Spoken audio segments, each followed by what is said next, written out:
Welcome back to the channel, guys. Today we're going to compare two of the hottest launch monitors / golf simulators on the market. The brand new Garmin R50 and the brand new Foresight GC3s, or you could call it the Bushnell LPi. Pretty much the same thing, a little bit different. Either way, one's right for you. Let's figure out what it is. So starting off, we're gonna talk about features because that has been what all the buzz has been about on the Garmin R50. Well, pause. Actually, before we get into features, let's quick explain. You guys have probably heard of the Foresight GC3 Bushnell Launch Pro. They have just released the GC3s and the Bushnell LPi. Honestly, they're pretty much the exact same device with different paint jobs. GC3s, blue paint job, little bit of a cheaper starting price. Subscription fees though. The Bushnell LPi, they took away the data screen, so now it's pretty much only built for indoor use. They do this thing where they like connect to your rangefinder, but overall for indoor simulation use, same exact thing, different pricing models. And so basically the difference between this GC3s and Bushnell LPi, to sum it up, GC3s, you can take it outdoors to the range, you're gonna be fine. The LPi is only built for indoors. You don't have the data on the screen, so it's not gonna go to the driving range. Let's get back into it. So feature-wise, buzz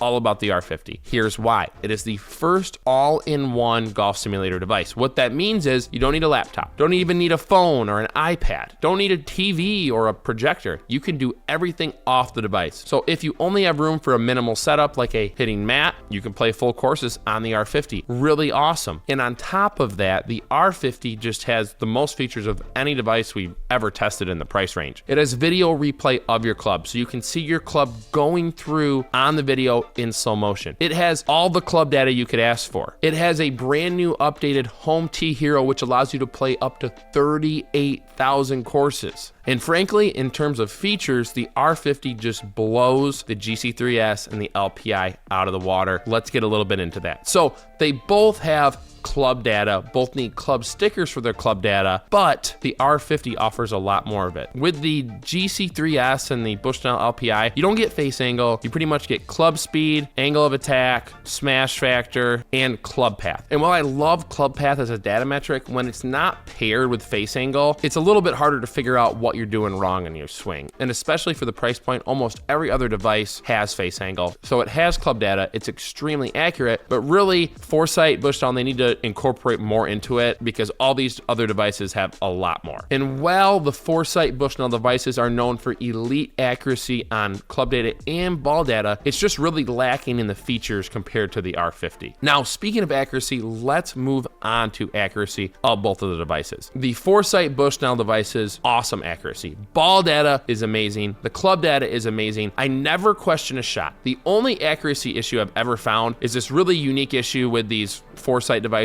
where it seems like golfers with a high ball speed, low launch angle, draw will get backspin readings wrong every once in a while, and then their carry yardages on driver become way short. But it's so far few and in between. I would think maybe 2 out of every 100 golfers would run into this issue. And if you're not one of those 2 out of 100 golfers, it's pretty much a perfectly accurate device. Now, R50, honestly, very, very good. When we've done our accuracy test, they are neck and neck, and I think in the price point, they both offer top tier accuracy. With the Garmin R50, we maybe had 1 or 2 shots out of 200 where the spin reading was just wrong, and then the carry yardage was a little off. But overall, every other device we've tested has had more accuracy issues than that, so they're both top of the line, and I don't think the accuracy of the data would be a deciding factor between the two devices. The Garmin R50 is that good. Moving on to the price. Initially, you're gonna think the Garmin R50 is more expensive. It comes in at $5,000, whatever the lowest price, by the way, is. And if you guys wanna get the lowest price on any of these devices, we have discount codes, links below that will offer you the lowest price. So initially, you look at the R50, you think it's more expensive, but if we really compare the actual price you're gonna get with these devices, it's pretty close. So when we look at the price, Bushnell LPi, $2,800, might be a little lower with our discount codes, but then on top of that,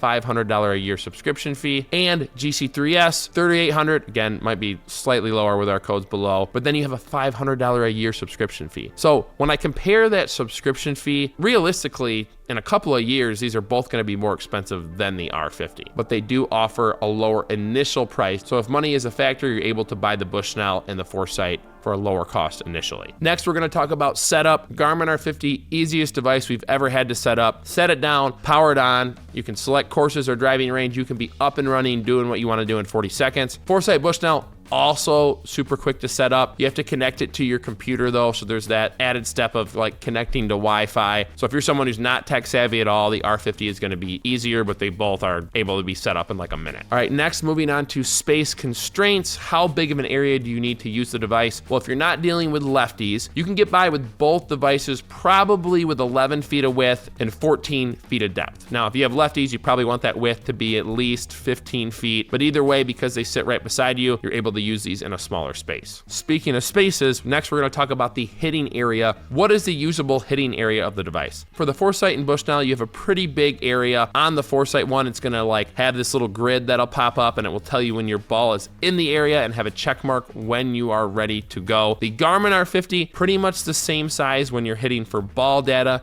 You're going to have a green light that pops up, also has a hitting area that tells you if the ball is in the zone. With the caveat, if you want to get club data on the R50, that hitting area gets a little bit smaller. Well, actually kind of a decent amount smaller. With club data, you have a bigger hitting zone with the Bushnell Foresight devices, and it's smaller with the R50. All right, next we're going to talk about simulator programs that you can use with the device. Now, they both have pretty much the same external programs or third-party programs you can use, but the Garmin R50 going to be a lot cheaper, and I actually like their base program better. Here's why. So let's get into Foresight and Bushnell. $500 a year just to use their courses, which is like 30 courses. I like their software, it's good, but GS Pro is my favorite software. So if I want to use GS Pro with Foresight and Bushnell, $750 a year. That's insane. That's such a high price. R50, if you want to use their Home to Hero, love that program, $100 a year or $10 a month. So what that means is if you only use the device in the winter, you could just pay $10 a month for 6 months and it's only $60 for the year. And their base program, I like it better because it offers over 38,000 courses. So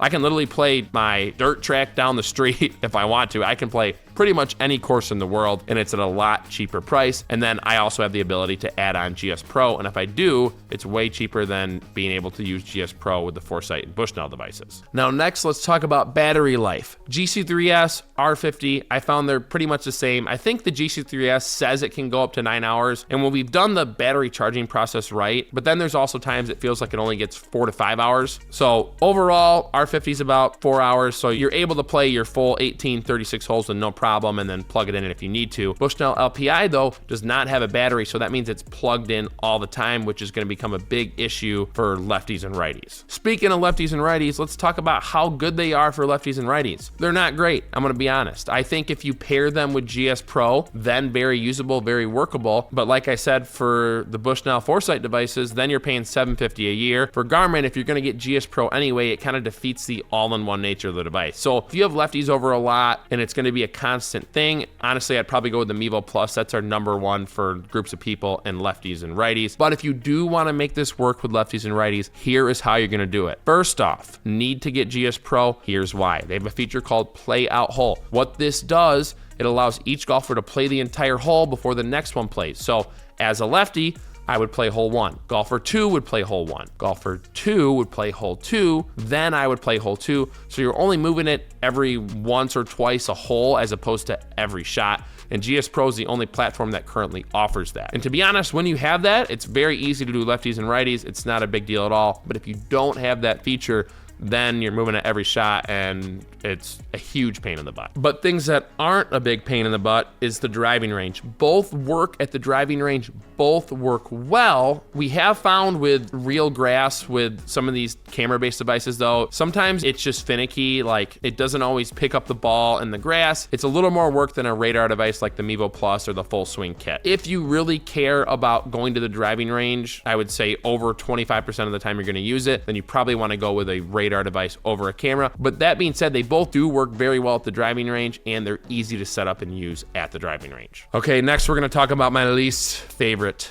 subject, and that is putting. Garmin R50 right now, struggling with putting. New device, I think it's gonna get better. Bushnell Foresight devices, great with putting, but this is the hill I always am willing to die on. Don't putt on a simulator. It's a waste of time, in my opinion. Here's why. First off, no matter how accurate the device is at reading your putts, I don't think you really get better in real life at putting on a simulator, and it takes a lot more time. If I have 4 guys over, it takes an extra hour to hour and a half to play 18 holes. And every single person I've had over has had more fun with these auto putt features because you play a ton more holes. And the guys that have asked me to try putting do like 3 or 4 holes and they're like, all right, let's switch back to auto putt. This is taking way too long. So that's just my 2 cents, but if I needed to pick one for putting, I would be picking the Bushnell LPi or the Foresight GC3s. Next, we're gonna move into the cons of the device, the negatives of each device, starting with the R50 and, well, the Bushnell Foresight devices. Lefty-righty play, gonna be an issue, especially if you go Bushnell LPi, that needs to always be plugged in, so you're gonna have a cord everywhere. And like we said for all of these devices, Bushnell, Foresight, Garmin, you're gonna have to get GS Pro as well, so you can do that play out hole feature. Garmin has an HDMI hookup, the Bushnell LPi has that cord in the back. Foresight GC3s would be the easiest because you don't have to have a cable sticking out of it. But lefty and righty play can become a mess if you don't get GS Pro. Some ways to work around that. Bushnell LPi, not really a way to work around it. GC3s, like we said with the play out hole feature, GS Pro works great. Garmin, you'll need to get like a wireless HDMI hookup to make it happen because you don't want to have that HDMI cord sticking out the back the entire time. But either way, all of them not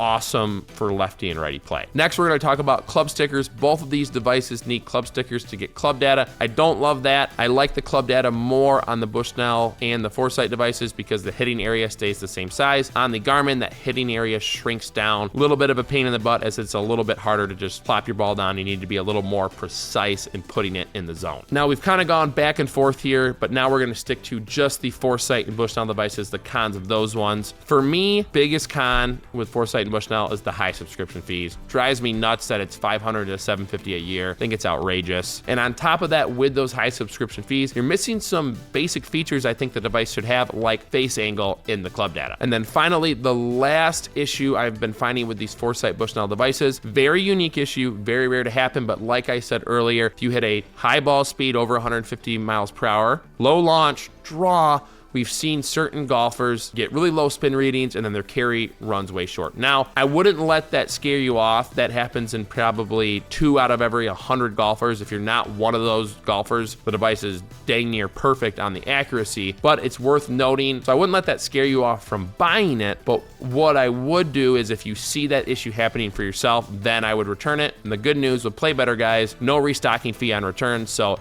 if you do run into an issue like that, you can return it, no issues. And then last but not least, this is more of a quirk than a con, but it's recommended to use dark color burr tees since these are infrared devices, the Garmin and the Bushnell and Foresight. We found that red burr tees or white tees, same color as the ball, can have issues with ball data and club data. So when you're teeing up the ball, just get burr tees that are a darker color. And then finally, let's transition back to the R50. There are 2 more things I want to talk about. First, putting accuracy doesn't seem to be great right now. It is a new device. I'm pretty confident they'll get that fixed very quickly. And then our final one is currently, if you want to aim on the screen, you have to bend over every time to touch the screen. There's not like a mouse connection or anything that allows you to circumvent that unless you decide to hook up to a laptop and connect to like GS Pro or a third-party software or something. So that's not a huge deal. Honestly, I think if you want to aim left, you don't have to touch it on the screen. You can just aim your body left like you would in real life. But I have seen a couple of people bring that up, so I wanted to note it as well. Next, let's talk about club data accuracy. Foresight Bushnell, the king of accurate club data. Now, like I said, I wish it came with a few more features like face angle, but the data you get is so trustworthy. Garmin R50, also very accurate club data, very trustworthy, and you're gonna get the video replay of your club on top of that. So club data, I'm gonna give an overall edge to the Garmin with a note that I don't think you can beat the accuracy of the club data on the Bushnell and Foresight, even if it doesn't give as many data metrics. Okay, my final thoughts. Which one would I buy? If I didn't have to deal with the sub fees, I'm pretty sure I would go with the GC3s. Awesome device, extremely accurate, but with those subscription fees, 2.5 years later, it's already more than the Garmin. So considering the subscription fees,